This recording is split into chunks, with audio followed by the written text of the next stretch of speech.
கதைச்சல் நித்திரை கொண்டுதான் இருந்த நீங்கள் எப்ப எழும்பினீங்க? ரூபனுக்கு விருப்பம் முட்டை வாங்கி வர போனான். அதுக்குள்ள பசியோ?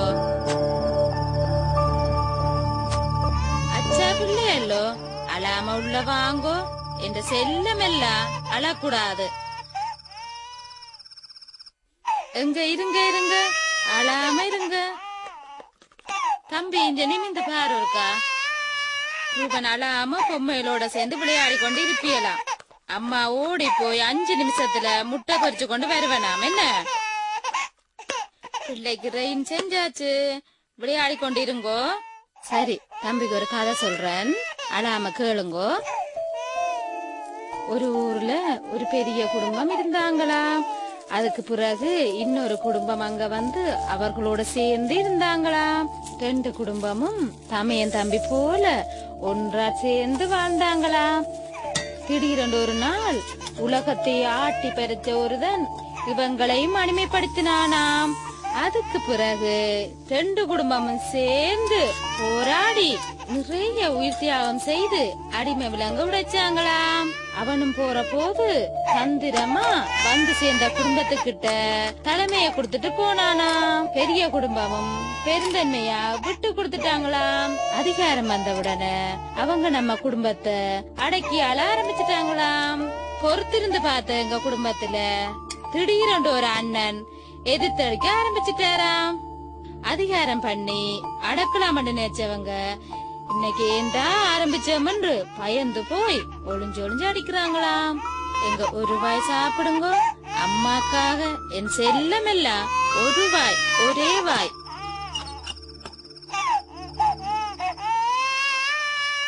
வெளியில போய் பாட்டிட்ட வடை வாங்கி சாப்பிடலாமா?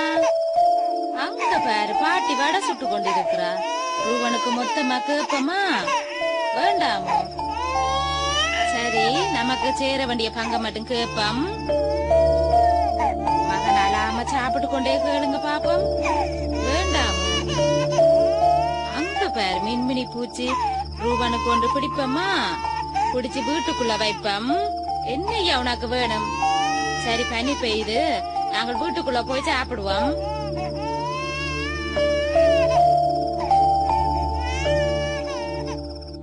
பின்னேரம் சாப்பிட்டது செமிக்கையில போல கிடக்குது. சாப்பாடும் வேணாம், வெளியிலையும் குளிர். சரி, நாங்கள் ஊஞ்சால் ஆடுவோம். ரூபன் தொட்டியில இருப்பியலாம், அம்மா ஊஞ்சால் ஆட்டி விடுறேன். 1 வாராங்க வாராங்க, 2 வாராங்க வாராங்க, 3 வாராங்க வாராங்க, 4. உனக்கு வெட்ட பெற குளப்படி கூடி போச்சு. இப்ப என்னதான் உனக்கு வேணும்? அழகைய நிப்பாட்ட போறியா இல்லையா?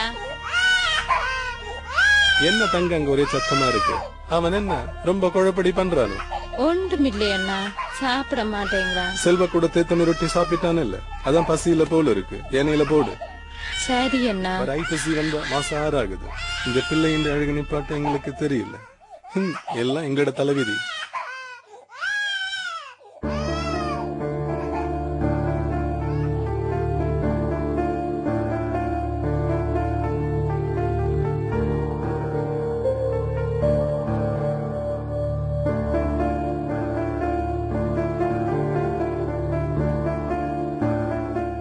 அன்புள்ள அண்ணனுக்கு தம்பி அருள் சூரியன் எழுதுவது. உங்களோட செல் நம்பர் மாறி போச்சோ? ஆபீஸுக்கு அடிச்சன், வெள்ளக்காரியங்கள் தான் எடுக்கிறாங்க. உங்களோட பேச முடியல. ஜாஃப்னால சண்டை அதிகமாயிருச்சு. ஆமி அடிச்ச செல்லுல சிவகுமரம் வீட்டுல எல்லோரும் தவறிட்டனா. எங்கட வீடுகள் எல்லாம் இடிஞ்சு போச்சு. அதனால அங்க இருக்க முடியல. இப்போ இங்க திருவண்ணாமலைக்கு வந்திருக்கிறோம். தம்பியின் கழுத்து செயினையும் அடகு வச்சிட்டோம். இப்போ கையில காசு எதுவுமே இல்ல. நம்ம குமரேசனை நேற்று சந்திச்சு கதைச்சனா. வர்ற ஆணிக்குள்ள நல்ல ஒரு வேலை வாங்கி தரதா சொல்லி இருக்கிறான். அது வரைக்கும் முன்னத்தான் நம்பி இருக்கிறோம். வேறு ஒன்றும் புதினம் இல்ல. உடம்ப பாத்துக்கோ, அன்னி புள்ளிகளை சுகம் கேட்டதா சொல்லு. இப்படிக்கு தம்பி அருள்சீலன். சரியோமங்க? ஓம். பசி எடுத்துட்டு வா, ஒட்டிட்டு கையோட போட்டுட்டு வரேன். வெளிக்கிறா இருந்தா தம்பியை தூக்கி கொண்டு போங்க. அவன் எழும்பி அப்பா என்றாலுதான் என்னால தாக்காட்டவே முடியாது. தம்பி நித்திரியா தானே இருக்கான். நான் போட்டுட்டு உடனே வந்துடுறேன், நீ பாத்துக்கோ. நல்ல அப்பாவும் பிள்ளை. யாரு யாரு யாரு இல்ல யாரு?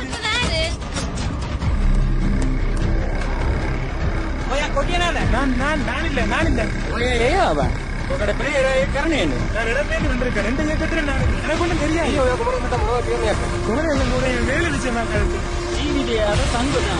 உயிருக்கு பயந்து மாதிரி இங்க ஓடி வந்தான். எனக்கு ஏதும் தெரியாது, சத்தியமா தெரியாது.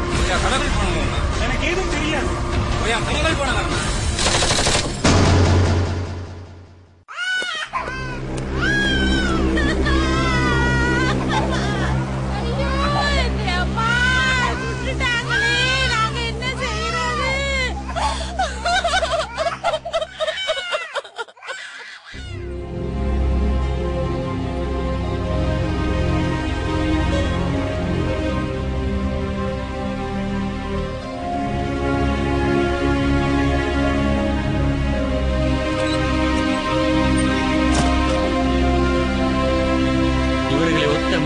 அப்பாவிகள் உலகத்தின் ஒவ்வொரு மூலை முடுக்குகளிலும் அதிகார வர்க்கத்தால் அடக்கி ஒடுக்கப்படுகிறார்கள்.